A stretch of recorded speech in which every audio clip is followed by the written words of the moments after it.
charities.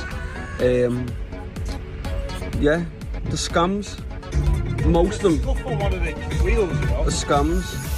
What I mean by that is what these charities do. As I've already said in previous videos, you're taking 90% of whatever you donate. Now we're going to be exposing when we get to Africa, right? And what I mean by that is everything these charities are saying that they've done, we're going to show they haven't. Think about it like this. Do you remember these shoe boxes they used to make in school, and they used to fill them up and send them to Africa? None of the people I met in the slums ever received them. Again, that's just a scam. But on a second thing, when you look at it, you think hundreds, if not billions of pounds is being raised.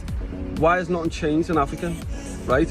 Why is it not like, why are these people still living in poverty? And when I say poverty, I'm talking bare minimum. I'll tell you why. Because when the British charities and other charities across the world, right, say for example you raise 100 million, by law they only need to donate 10%, so 10 million quid. You can keep the other 90% for what they call admin fees. And then what happens then? By the time the 10 million goes over to, say, let's say Sierra Leone, right, the African government, the Sierra Leone government, they'll probably take 9 million quid of that, 90% again. And then by the time it falls down to people in the slums, all they receive is a bag full of food each, right, which they're grateful for because they're starving. But they don't actually realise that hundreds of millions of pounds are being raised for them.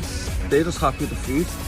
And this is where the charity scam comes into it, because no one's actually exposing this, no one's actually speaking about it, no one's actually doing anything about it.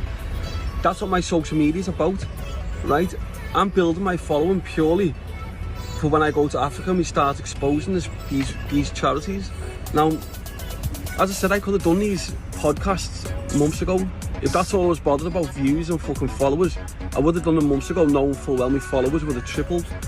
I haven't done them purely because, as I said, I want to get to Africa first.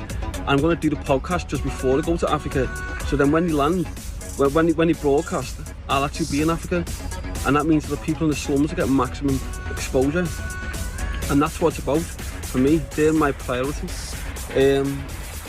Yeah, but these charities are going to be getting exposed on a different level, and that's purely what it's about, because social media's got so much power in terms of exposing people, especially like these charities, and that's what we're going to be doing.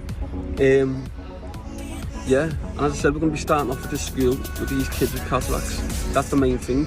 I'm hoping to get over there next month, hopefully. We'll see how it fucking goes. Yeah, so what we're going to do, we're going to be exposing these fucking little rats, all these fucking charity bosses, right, who are robbing hundreds of millions of pounds, paying themselves in hundreds of £1,000 bonuses every single month. That's a scam. That's a blatant fucking scam. So yeah, as I said, stay tuned for that, and we'll be fucking exposing these charities in a bit.